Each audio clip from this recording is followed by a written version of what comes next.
Hello to all of my beautiful nerdies. Let's start, let's begin, and just say you're wonderful, you're beautiful. And if your day is down and out, just take that deep breath. Think of something positive, do something positive. Love yourself, be yourself, okay? Yeah, I'm still thinking of an opening, but at the moment, I want to, until I know that opening, I want to tell you guys the same advice I need to hear right now. I need to tell myself repeatedly. And so yeah, we're just going to do that until I have everything, but just know that you're my beautiful nerdies. It's not a word, but I'm going to make it one, whatever. So dictionary.com won't, but hey, whatever. Let's go. Let's start. Okay. So, I told you, like, and this is gonna be a three-parter. Sorry, oops, but not sorry.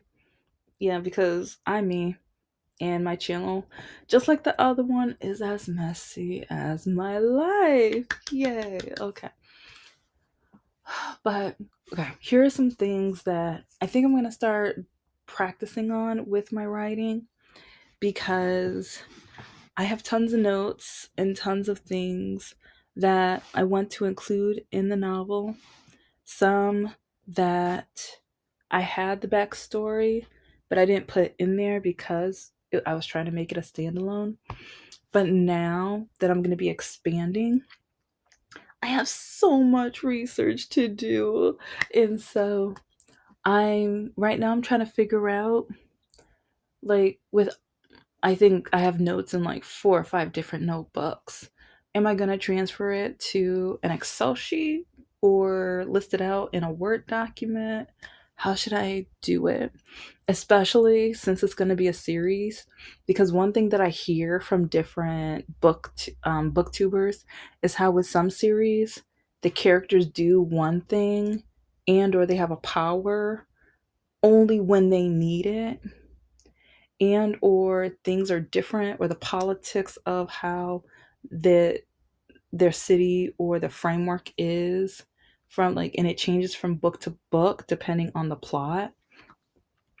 So now I'm wondering maybe one of the because last I already mentioned some of my goals from the last or well for you guys it'll be a few days ago and I've been working on yeah, I was working on all of those, but I'm going to try to finish the labels this week and finalize the business plan so I can start applying for grants. Okay, those are going to be the two main projects I work on. There are going to be some things I don't want to do, but I will because I'm a businesswoman and I have to, I need to, and I'm my own boss. And once I do it, I'll be so happy. And yeah, especially when it comes to them, like, yeah, I need to create an Excel sheet with my finances and the budget and things. So yeah, that's one thing that I really don't, yeah. The accounting, oh my gosh. So, but it's going to be okay. It's going to be good. And in a month or two, I want to start researching which account to have for my bank or for my the business account. I yeah, I there's a lot of reasons why I want to choose a different one. Yeah. Yeah. But yeah, those are going to be what I plan on doing for the next week. And because yes, it's like the grant money is so important. So the business plan, yes. And also the candles, like that stream is important because well I'm going to talk about it soon because that's going to help market many of my other streams of income.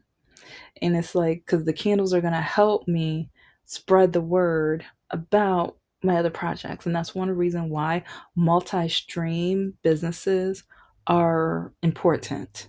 And that's why during COVID a lot of them failed because they didn't have a backup plan and they didn't have another way to service people, and or they did it, or they had to switch so quickly they didn't have enough time, or they didn't have the finances, and or et cetera, to the point where they ran out of money and they had to shut down. And I invested into some of these companies too. And so, like, oh, the ideas that I have that I was just like, I wish, oh my gosh, no. But because some of their businesses were going to be absolutely stellar and amazing. And that's one reason I'm team small business. Yes, I invest in different things like that, but it's like I know the benefits of, like, I don't know, I know the toxicity of capitalism and everything, especially like when you have a trillionaire and then everyone talks about, oh, well, our economy is so great because look at all the rich people and look at how much money and look at the stock market and look at that, but no, look at the homeless and look at the injured veterans and how we don't treat them and look at the injustices and all this other stuff. But then you only want to focus on the stock market, but the stock market doesn't justify like the minimum wage and how so many people are working 40 hours, but they can't afford rent and food and car insurance and medical insurance. And it's like we should have Medicare for all. And but then it's because we're at a point where we have an a African American fighter that just passed away from lung cancer because he, like, his health insurance denied him a treatment that would have been vital and something important, but I think that would have taken out all of their life savings and stuff that they paid from it out of pocket. He just passed away a couple weeks ago. That pissed me off. And so, yes, I'm a progressive, I'm a Democrat. My demographic for my readers are like, if I'll just say, if you're MAGA, if you're a Republican, beware. You're probably not going to like my writing because I'm woke. I'm woke. I'm all the way woke. Woke as a joke, baby. Woke as a joke, you know? Okay. So, but I know it's like right now, like the ending of this little series, because I'm going to be talking about writing a lot, but I'm with this one, it's going to be the organizing because now that I've added a lot to it, but now I want to write everything down and create, because some of it is a web, because the cause and effect isn't just straightforward through one character. Of course not. Each one's going to affect, and some are, you think they're connected. And so just the mystery, like I want to make sure there is mystery, and I want the reader to kind of know, but not know. I want them there to be some doubt and some surprise. But I want them to keep looking over, but then that person just keep like, no, mm-mm. So, but then I want another one where same thing. And then I want a third one where they look so they look so guilty to the point where you're just like, dang it. It's like I can't stand them, but like no, no. Yeah. It's like I want the mixed emotions, and I want them to, like, I want them to have their eye on somebody, but at the same time, they can't stand that their eye is on that person. You know, you know. If you think I'm saying too much, hey, I like speaking out loud, and but it's like, remember, I'm writing more than one series though, and each series is gonna have different like causes and effects, because there's even like sometimes one villain is affected by another villain that is affected by even a hero that might have done something dark, but they didn't do it on purpose, or they didn't have a choice, or they didn't even know that what they did was dark until it was too late. So, yeah. But yeah, I need to organize and put everything together, because some of my symbolism, some of it is going to, it's not going to be all over the place, but especially if you reread it, then you're going to be like, oh, because some people are going to pass by hints and pass by things and not even realize.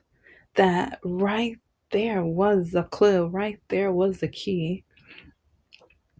And I won't give too much because I just thought of one of the examples that I'm kind of working on right now. But yeah, yeah. So, even with where they live and how they live, it's like the how, like, you do not know how much information and how much research. It's like, 'cause I was like, okay, with this character, if they have this house, how did they get this house? How can they afford it with this job? And how much money would they be able to, like, would they make on average with this position? It's like that. And like, how much is this house and what would the mortgage be? And blah, like, so yeah.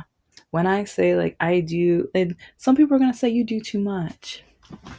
Well, my mom was a perfectionist, and also being a reader, and like I said, it's like I probably am doing way too much research, and I'm nervous of it not being good enough or whatever. So yeah, there's a mental mindset to it as well, I guess. But I want to make sure that I organize everything because I feel like maybe if I organize all of the causes and effects, I can then go back because I still haven't split up the chapters so that I have, okay, this is going to be book one, this is going to be book two, this is going to be book three. But I do know that I have majority of book one, I have a part of book two, and I have a part of book three. And I even have the beginning of the or I have the beginning of the ending of book three. I still have to finish the last chapter because I scrapped the original last chapter of that. And yeah, the last two or three chapters are all different. Yeah. But oh my gosh. And one reason why, like, chapter one of the first book and the last chapter of the last book are so mental and mentally draining and come from the heart, especially from a disability mindset. And the trauma, yeah. So, yeah, with those chapters, I had to write from the dark place. And so, writing those and then having to refer to those in other chapters, yeah, the dark, like trying to get, I know once I get into that dark space, I can only write on the chapters with that dark space. But then also, if I want to write poetry or if I want to record or if I want to work on almost anything else, I need to make sure I find things that take me out of that dark place. And I need to make sure that, especially like if I'm in that dark place and I'm writing it right before I go to bed, I have to either put some comedy on, like, or I watch a YouTube video, but it has to be either comedy or something like even cartoons, old school cartoons too. It's like, because that will help me fall asleep and not, because if I don't, a lot of times I end up with nightmares of what happened when I was younger. And so, yeah. So it's like I've learned of what to write, how to write, my routine, different things to help me to get out of the dark zone and stuff like that. But my mind keeps changing on some of the suspects and even what makes a villain. What's the definition of a villain, which I should cover on here because it does have a definition, but at the same time, when you read different books, and also I really like lately how some books are finally showing that heroes aren't purely innocent and villains aren't purely dark. Oh, I forgot the name of the movie. I watched it. I think it was February or March. Because yeah, this was at the, like, near the early months of the relationship with my ex or whatever, and I asked him if we could watch it together. We never did, but It was about these two young girls, and one of them was writing to get into the school. I'm gonna look it up because I want to do a talk about it because the plot and the villain and how the corruption and everything and the heartbreak. It's like I thought, like, yeah, whoever the writer, the creator did a really, really good job with it. But it is with what I've been working on in writing. When I saw it, I was like, yes, thank you. Thank you. Because it showed how quickly things can turn and how evil and good can be mm, misunderstood and or turn the tables and or or misdirected in things. And so, and it's on Netflix. And there's going to be, I think there's going to be a part two because the ending of the movie, like when, yeah, I thought it was really cute ending too and a good hint of it. But it has like a fairy tale type of, like, yeah, literally fairy tale type of plot. So I don't know. I just thought it was really interesting and cool with how they looked at the character of evil and the character of good and how things can switch so easily. And with my characters, it's like I want my main characters are going to be good, but then I have to dig deep and find their imperfections cuz Black baby Jesus knows I'm not perfect. Because I'm stubborn. I am bullheaded. Because yeah, trust me. Babies. So, and there are some scenes that I cut out of the rough draft, and or I wrote notes, but I never put it in there because I'm like, but no, that's gonna make people not like my character. That's gonna make people not trust her. That's gonna make people not do this or that or whatever. But now I'm just like, that makes her real. She's not perfect. She's not like like an angel. Like, no, she's not. None of that. And but the villain, I need to show some of the good in the villain. And that'll be really hard, but then and I know this sounds harsh, but then I have to think about my mother. Because so many times like I think of her like when I have to go to a dark place. That's what, yeah. I mean, sometimes I think of other things, or especially if I don't need to be in that, because there's different levels of darkness. Sometimes I think about job interviews, and or I think about dates, and like that one jerk who took me to a park. Yeah, go to that go to that episode because when you take advantage of my disability, when you throw my walking device away from the car and tell me that you won't give it back until I give you a certain service. Mm-hmm. And then tell me that if I don't, then I have to crawl to get it. Yeah. So there's different levels of dark. And especially that's embarrassing. So it's like there's different sometimes dark isn't just purely dark, there's other emotions with it. So sometimes when I'm writing about the character in a scene, there's, yeah. But I remember one night when I was writing with that thought in my head and I had a nightmare. So, and actually a nightmare that connected to like after that date, and I told him to like because I blocked him, but then he started writing me on different social medias and harassing me and telling me that I was good for nothing and that since no one else was going to like, and a lot of men have told me this because of my disability.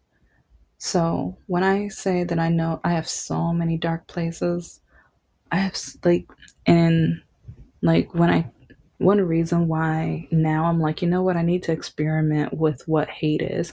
I think on the other channel, I talk about, yeah, I don't know if I brought it up on here yet, but I have had so much dark thrown at me. And I've had quite a few people, especially my oldest sister, tell me that I have a glimmer of light. I've always had a glimmer of light. I've always had hope and just a shimmer and stuff like that. And but last year she was like, I don't know how. With everything you've been through, I don't know how. But maybe that's how you make a villain, because especially after the last breakup, and especially after some of the things I've been through this year, especially after my ex's ex-wife, like she, ooh, and she thinks of it as an honor being a no good, pathetic, bigoted monster. That's, in my opinion, she's nothing but a pathetic, awful, terrible, poorly educated monster. I can say more words too, but she's not worth the time because she's pathetic, awful, terrible, evil, pathetic, ignorant, arrogant, despicable. Yeah. So, but yeah, there's different levels. And with everything that's been going on, especially since my diagnosis, especially since like my surgery, because even breaking up with Mr. No Heart, there was a time where I kept wondering, I keep showing him the light, or not. Okay. Every time I saw him down and out, every time he kept asking me to borrow money. Yeah, okay. If he ever listens to this episode, boy, you better pay me back my money. Okay? Okay, yeah. You know you owe me. You know you owe me. Okay. You don't have to ring the doorbell. Okay, yeah, cuz yeah, oh, I'm going to tell that story on the other channel. Cuz yeah, he was so determined to never meet my family members that whenever he had to drop off like one of my belongings or anything like that, he refused to, like, he told me he's not going to ring the doorbell because he wants to make sure no one comes to the door. So he would drop off something and then wait until he got onto the expressway to text me that something was at the door. Hmm. But then he would put me down or tell his family, oh, she's never introduced me to her family. Mm. And you already know about Mr. Lockakey. If you don't, check out the other channel. Look up Mr. Lockakey. Listen to a few episodes. You'll learn. You'll learn. But yeah, he tried to gaslight me. So like, a lot of men have tried to gaslight me or blame me. Hmm. But then some of the people who have met my parents or who have met my family, sometimes they regret. Yeah. But anyway. So yeah, I'm gonna be working and developing, and I'm gonna try to. I'm thinking if I try to create Mondays as record day, and I all I do is record and upload. That will give me maybe the rest of the week to, like, maybe Tuesday will be the, oh my gosh, I don't want to do this kind of stuff. And then the rest of the week is like, okay, let's get down to business. Let's write. Let's work on this business. Let's work on these novels. Let's work on these stories, especially the children's books as well. Like I was saying earlier, like, because with the candles, that's going to help me big time with marketing and advertising, possible upsells, or even the start of the sale for other items as well. I have been working on the platform and the business and ideas and things for a long time. I made sure that my ideas are original in every single way. Like, no one's going to be able to tell me, oh, this book sounds like this one. Or, like, maybe some of the ideas and some of the names and everything like that. But no, my books are my books. My ideas, no, yeah, all original, and no one's ever going to be able to say AI with this one. No, babies, no AI. the pictures for the greeting cards. And I keep saying that because I want to make sure people understand, like, yeah, I cannot, like, and some people are like, then why didn't you hire people? I tried hiring 3 or 4 people, but, and actually for one of the children's books, I had another illustrator, but after a year and a half or 2 years, and she only wanted to call me, like, she ignored me for majority of the year. And it wasn't until COVID, then she wanted to call me. Then she wanted to talk to me. But I already hired someone else because she was acting like I had nothing else to do in my life. And by that time, a doctor was like, maybe she has cancer. And you know what? I think I'm just gonna say the monster because I don't. Yeah. No wonder Mr. No Heart it didn't work because yeah, he was nothing but a cancer. Hmm. The symbolism in that. The symbolism in that, huh?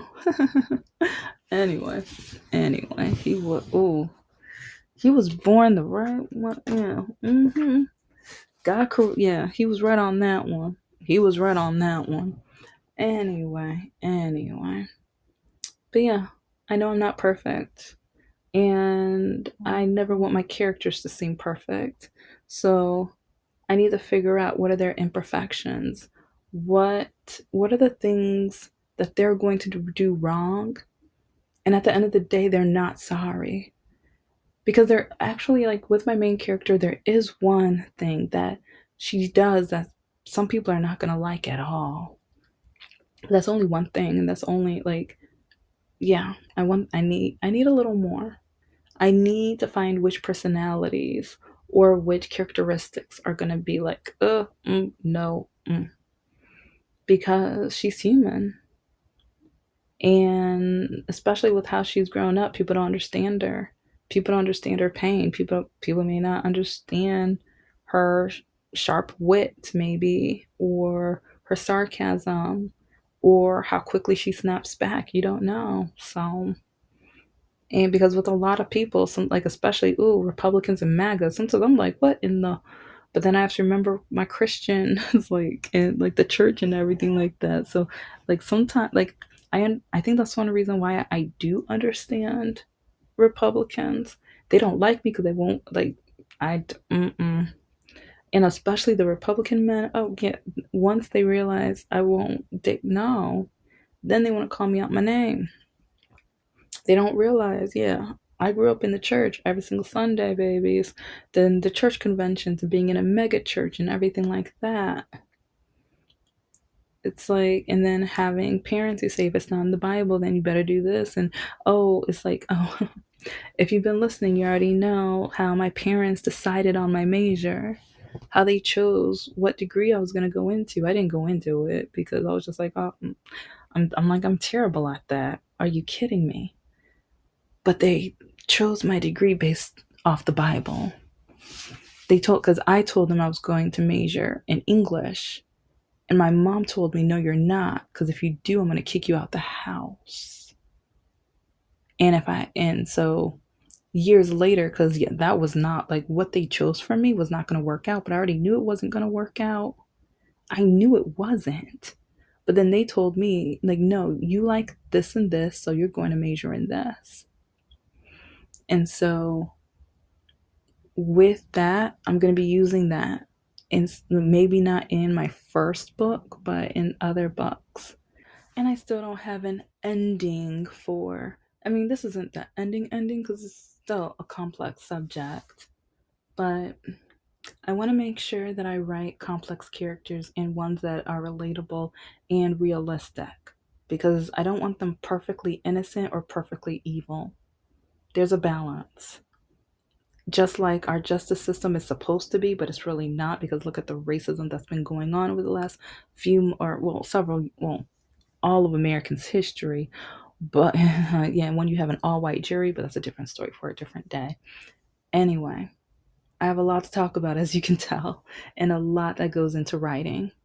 Take care and take care of yourself.